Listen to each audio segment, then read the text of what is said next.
Assalamualaikum warahmatullahi wabarakatuh. Salam sejahtera bagi kita semua. Merdeka.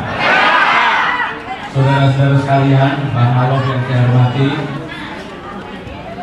Bung Amar dan seluruh rekan-rekan yang hadir di gedung Juang ini, pertama-tama dalam hati yang sangat dalam, terharu, saya mengucapkan terima kasih atas kehadiran dan juga militansi yang dimiliki oleh saudara-saudara sekalian.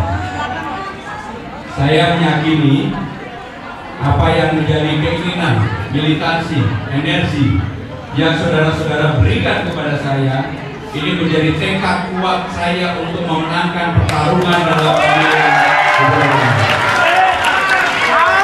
Saudara-saudara sekalian, saya jujur tidak pernah membayangkan menjadi calon gubernur Jakarta. Tapi saya yakin di ruangan ini, apalagi kalau kader partai PDI Perjuangan, terima kasih. Pasti tahu bahwa saya dari dulu adalah pekerja keras, bekerja sangat keras untuk partai, untuk bangsa, untuk negara. Dan saya ketika diminta oleh Ibu Mega maju sebagai calon gubernur, mungkin tidak banyak yang menolak. Saya 2 hari berturut-turut saya menolak. Tapi karena itu adalah hak prerogatif Bu Mega, dan saya yakin kalau sudah begitu Bu Mega pilihnya pasti benar, maka saya dengan mengucap Bismillahirrahmanirrahim, dengan nama Allah saya maju dan bertekad untuk menang. Saudara-saudara sekalian, saya dan Bang Dul, Bang Rama, saya beruntung bertahun-tahun Zainab sama Sarah berantem yang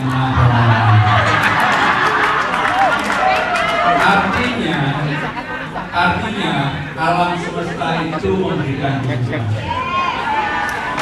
Dengan yang demikian, dengan seluruh tekad yang ada, saya akan menyampaikan kepada publik masyarakat Jakarta, saya akan menutup pintu dari pintu-pintu, dari hati ke hati, untuk mereka bisa memberikan dukungan kepada saya, karena saya serius untuk menyelesaikan persoalan Jakarta, memajukan Jakarta, dan saya tidak muluk-muluk.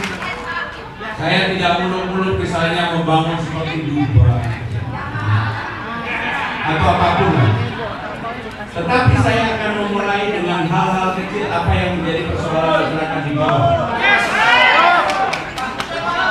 Yang utama dan terutama misalnya masalah banjir, masalah polusi, masalah macet, pekerjaan yang susah, pelayanan yang tidak terbuka, kemudian juga KJP, KIP yang tidak transparan, PSU yang terlalu ditumpangi dengan berbagai kepentingan. Maka saya akan memulai dari persoalan-persoalan kecil inilah yang akan disampaikan, termasuk dengan nama ojol. Jangan khawatir, saya akan duduk menunjukkan memakai gangguan teman-teman ojol ini. RT/RW dengan sederhana saya sudah menunjukkan bahwa akan mempunyai CCTV di semua daerah. Persoalannya sederhana, tawuran, narkoba, kekerasan, bullying, tidak ada yang mengawasi.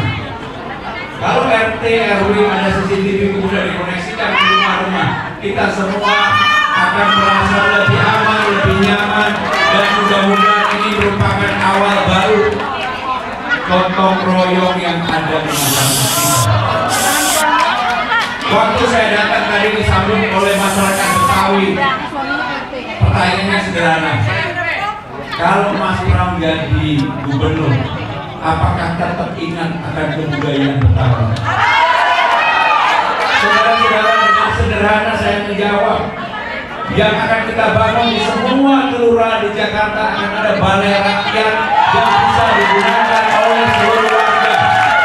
Mau kawinan nggak usah jauh-jauh. Warga yang tidak mampu mau kawinan di mana? Di balai rakyat. Tikanan di mana? Balai rakyat.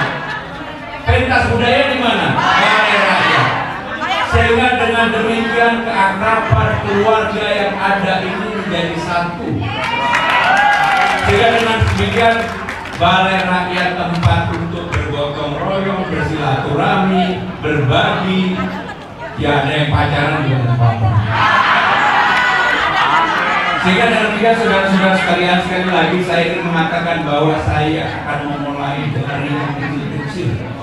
Urusan transportasi, urusan udara, urusan air, dan sebagainya. Contoh urusan transportasi. Sekarang ini persoalan kita utama adalah belum semua transportasi itu terkoneksi dengan baik. Misalnya MRT kita hanya berhenti sampai dengan Lebak Bulus, lagi dibangun sampai dengan Bundaran HI, akan diteruskan sampai Ancol.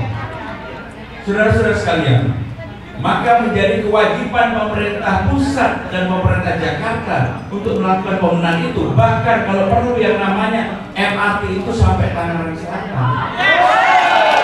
Jika orang-orang dari Tangerang Selatan yang ke Jakarta yang pagi hari macet berjubel-jubel, mereka akan menggunakan sarana transportasi dan MRT itu. LRT, Transjakarta, demikian juga harus terkoneksi dengan baik. Maka saya harus berterima kasih kepada Bang Yos, Pak Sutioso, Bang Foke, Pak Ahok, Mas Anies.